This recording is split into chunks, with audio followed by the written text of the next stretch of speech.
Parents बच्चों को अच्छी आदतें और संस्कार देना चाहते हैं, लेकिन जाने अनजाने में बच्चे कई बार बुरी आदतों का शिकार हो जाते हैं।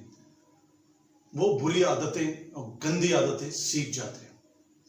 पेरेंट्स ये सोचते हैं कि बच्चा जब बड़ा होगा तो ये आदतें अपने आप दूर हो जाएंगी, वो समझ जाएगा, लेकिन ये सही नहीं है। पेरेंट्स होने के नाते हमें कोशिश करना चाहिए कि समय रहते बच्चों को इन बुरी आदतों से हम छुटकारा दिला दें, उन्हें समझा दें। तो आइए मैं आज इस वीडियो में आपको बताने जा रहा हूं वो 8 बुरी आदतों को दूर करने के लिए शानदार टिप्स, जिनके माध्यम से आप बच्चों में ये जो बुरी आदतें हैं, गंदी आदतें हैं, उनको दूर कर पाएंगे। नमस्कार, मैं हूं प्रदीप नागिया और मैं आपके लिए लेके आया हूं इस टॉपिक पर ये वीडियो। और आप सभी से अनुरोध कि आप यदि इस टॉपिक को समझना चाहते हैं, आप अपने बच्चों को चाहते हैं कि बुरी आदतों से उन्हें छुटकारा मिल जाए, तो लास्ट तक ये वीडियो देखिए। और आप सभी से एक अनुरोध, और यदि आपने अभी तक इस चैनल को सब्सक्राइब नहीं किया है तो कृपया सब्सक्राइब करें। ये वीडियो पसंद आता है तो लाइक कीजिए और अधिक से अधिक शेयर कीजिए। बच्चों का अंगूठा चूसना, कई बच्चों में ये आदत पड़ जाती है कि वो अंगूठा चूसने लगते हैं। ये सही आदत नहीं है। ये बच्चों के दांतों पर गलत प्रभाव डाल सकता है। बच्चों के दांत टेढ़े मेढ़े हो सकते हैं। इसके लिए आप कोशिश कीजिए कि बच्चे के अंगूठे पर कुछ तीखा लगा दें। यदि बच्चा वो अंगूठा चूसता है तो उसको एक अलग स्वाद आएगा। इसके अलावा हम बच्चे को अंगूठा चूसने से जो परेशानी होती है, जो नकारात्मक प्रभाव है, उसके बारे में बता सकते हैं। साथ साथ उसको एक गिफ्ट वाली बात से भी प्रोत्साहित कर सकते हैं। आप उससे कहिए, यदि आप अंगूठा चूसना छोड़ दोगे तो हम आपको एक शानदार गिफ्ट देंगे। गलत भाषा का इस्तेमाल, कई बार ऐसा होता है कि बच्चा अपशब्द बोलने लगता है, गलत भाषा का उपयोग करने लगता है। पेरेंट्स अचंभित हो जाते हैं, गुस्सा करने लगते हैं। आखिर ये बच्चा ये अपशब्द कहां से सीख रहा है? निश्चित रूप से बच्चा जब अपने दोस्तों के साथ जाता है, अपने साथियों के साथ जाता है, खेल रहा होता है, उनमें से कोई एक साथी अपशब्द बोलता है और बच्चा सीख जाता है। तो आप बच्चे पर अपशब्द के कारण गुस्सा ना करें, ना उसे मारे, ना पीटे, उसे प्यार से समझाइए कि अपशब्द बोलना गलत बात है। साथ ही कोशिश कीजिए कि आप भी मजाक में भी बच्चे के सामने अपशब्दों का उपयोग ना करें। साथ ही कोशिश कीजिए कि जो उसके ऐसा साथी है जो अपशब्द उपयोग करता है, उसके साथ ना खेलने दें और बच्चे को गिफ्ट या अन्य माध्यम से अपशब्द बोलने से रोकें। उसे प्रोत्साहित करें कि वो अच्छे शब्दों का उपयोग करे। बच्चों के होंठ चूसने या चबाने की बुरी आदत, कई बार होता है कि बच्चों में निचला होंठ चूसने या चबाने की आदत पड़ जाती है। आप निश्चित रूप से जानते हैं कि ये आदत सही नहीं है। इसके कई कारण हो सकते हैं। सबसे पहले आप कारण जानने की कोशिश कीजिए। हो सकता है कि उसके होंठ ड्राई रहते हों, या ये हो सकता है कि बच्चे में आत्मविश्वास की कमी हो। कई बार ऐसा होता है कि बच्चा अनजान लोगों के बीच में जाकर अपने आप को नर्वस महसूस करता है, तो वो निचला होंठ चूसने लगता है या चबाने लगता है। तो आप कारण को समझें और बच्चे को प्यार से समझाएं कि यह आदत गलत है। उसको प्रोत्साहित करें इस आदत को छोड़ने के लिए। इसके अलावा यदि उसके होंठ ड्राई हैं या फटे हुए हैं तो आप लिप बाम का भी उपयोग करें। हो सकता है यह भी कारण हो जिसकी वजह से बच्चा बार बार होंठ चूस रहा हो। नाखून चबाने की आदत, नाखून चबाने की आदत न केवल बच्चों में बल्कि बड़ों में भी पाई जाती है। एक रिसर्च बताती है कि 10 साल की उम्र तक 30 से 60% बच्चे इस आदत का शिकार हो जाते हैं। तो आप कोशिश कीजिए कि आप बच्चों को बताएं कि नाखून चबाना सही आदत नहीं है। नाखून चबाने का एक और कारण हो सकता है, वो कारण हो सकता है तनाव। तनाव के कारण भी बच्चे ही नहीं, बड़े भी नाखून चबाने लगते हैं। तो आप बच्चे के तनाव के कारण को जानिए और आप यदि उसका तनाव दूर हो जाएगा तो वो नाखून चबाना बंद कर देगा। इसके अलावा बच्चे को आप व्यस्त रखिए ताकि वो नाखून ना चबाए। जैसे आप उसको ड्राइंग बनाने के लिए बोल सकते हैं, पेंटिंग बनाने के लिए बोल सकते हैं। इसके अलावा आप उसको क्ले दे सकते हैं, आप उससे कहिए कि अलग अलग आकृतियां बनाए। साथ साथ समय समय पर आप उसको प्रोत्साहित करते रहिए ताकि ये गंदी आदत वो छोड़ दे।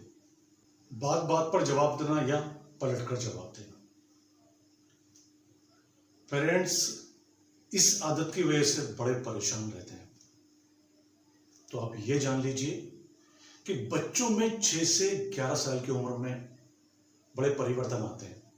उनकी एज ही ऐसी होती है कि वो नई नई चीजें सीखना चाहते हैं। उनको ऐसा लगता है कि उन्हें बहुत सारा नॉलेज हो गया, उन्हें बहुत सारा ज्ञान हो गया, इसलिए वो आपकी हर बात को समझते तो हैं लेकिन पलट कर जवाब दे देते हैं और आपको लगता है कि ये सही नहीं।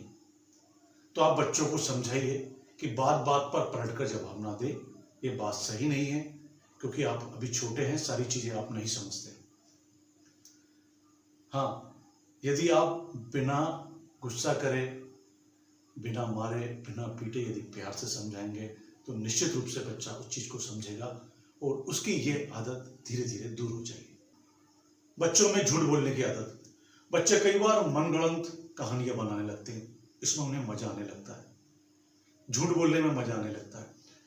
कई बार वो होमवर्क नहीं करते, कोई गलत काम कर देते हैं तो डर के कारण वो झूठ बोल देते हैं और धीरे धीरे झूठ उनके व्यक्तित्व का अंग बन जाता है, जो बड़े होकर बैलेंस लाइफ के लिए सही नहीं है। तो आप कोशिश कीजिए कि बच्चे की ये झूठ बोलने की जो आदत है वो अभी समाप्त हो जाए।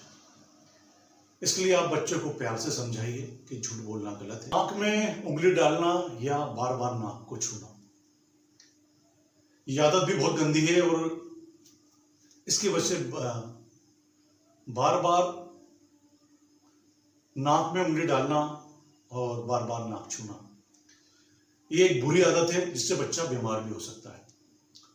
तो आप बच्चे को बताइए कि यह आदत बहुत बुरी है, उसे प्रोत्साहित कीजिए कि इस आदत को वो छोड़ दे। आप उसके कारण पे भी जाइए। हो सकता है कि बच्चे की नाक ठस रही हो, डस्ट के कारण कई बार बच्चे की नाक भी बंद हो जाती है, तो उस कारण को भी जानने की कोशिश कीजिए।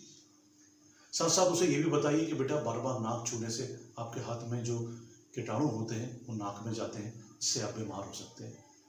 और यदि आप उसे प्रोत्साहित करेंगे, कोई गिफ्ट देंगे कि आप ये आदत छोड़ दीजिए, तो निश्चित रूप से बच्चा ये आदत छोड़ देगा। छोटा छोटा सामान चोरी करने की आदत, इसको हम एक तरह से ये कह सकते हैं कि बच्चे में चोरी करने की आदत तो नहीं होती है, लेकिन उसे कोई मनपसंद खिलौना मिल गया तो उसको उठा लिया, या कोई सामान अपने पास रख लिया, या स्कूल में किसी का पेन या पेंसिल पसंद आ गई तो अपने बैग में रख ली। ये आदत अभी बहुत गंभीर नहीं लगती, लेकिन ये चोरी करने की आदत हो सकता है समय के साथ साथ बलवान हो जाए और बच्चा चोरी करना सीख ले और वो चोरी करना उसके व्यक्तित्व का अंग हो जाए। यदि कहीं भी आपको ऐसा लगता है कि बच्चा ऐसा काम कर रहा है तो उस बच्चे को सचेत कर दीजिए, उसे प्रोत्साहित कीजिए। यदि वो किसी खिलौने को लेकर आ गया है तो उसे वापस कराइए, कोई पेंसिल लेके आ गया है तो उसे वापस कराइए। साथ साथ आप कोशिश कीजिए कि बच्चों को वो आप खरीद कर दें, और यदि आप ना दे सकें तो बच्चों को प्यार से हैंडल कीजिए, समझाइए कि ये सारी आदत बहुत ही गंदी है। प्राइवेट पार्ट्स को छूना, कई बार छोटे बच्चे अपने प्राइवेट पार्ट्स और दूसरे बच्चों के प्राइवेट पार्ट्स छूने की कोशिश करते हैं। रिसर्च बताती है कि 2 से 6 साल के बच्चों के बीच में ये ज़्यादा पाया जाता है। ये बहुत गंभीर समस्या है। इस आदत को आप कोशिश कीजिए कि समय रहते दूर कर दें। बच्चों को प्यार से समझाइए, उसे बताइए कि इस तरह से प्राइवेट पार्ट छूना सही नहीं है। उन्हें प्रोत्साहित कीजिए, हाँ उन्हें डांटिए या मारिए तो बिल्कुल भी नहीं। काम को टालने की आदत, बच्चों में ये आदत बिल्कुल भी सही नहीं है। कई बार बच्चे हर काम को टालते हैं। इवन जो बच्चे का होमवर्क होता है वो कोशिश करते हैं कि बिल्कुल लास्ट समय पे करें। काम को टालने की ये आदत यदि उनके व्यक्तित्व का अंग बन जाएगी तो निश्चित रूप से भविष्य के लिए वो सही नहीं। तो आप कोशिश कीजिए कि छोटे छोटे कामों में उसका सहयोग करें।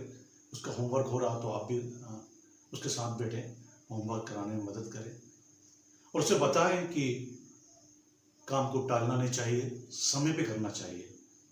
और आपका मार्गदर्शन निश्चित रूप से बच्चे की ये जो बुरी आदत है उसे दूर कर देगा।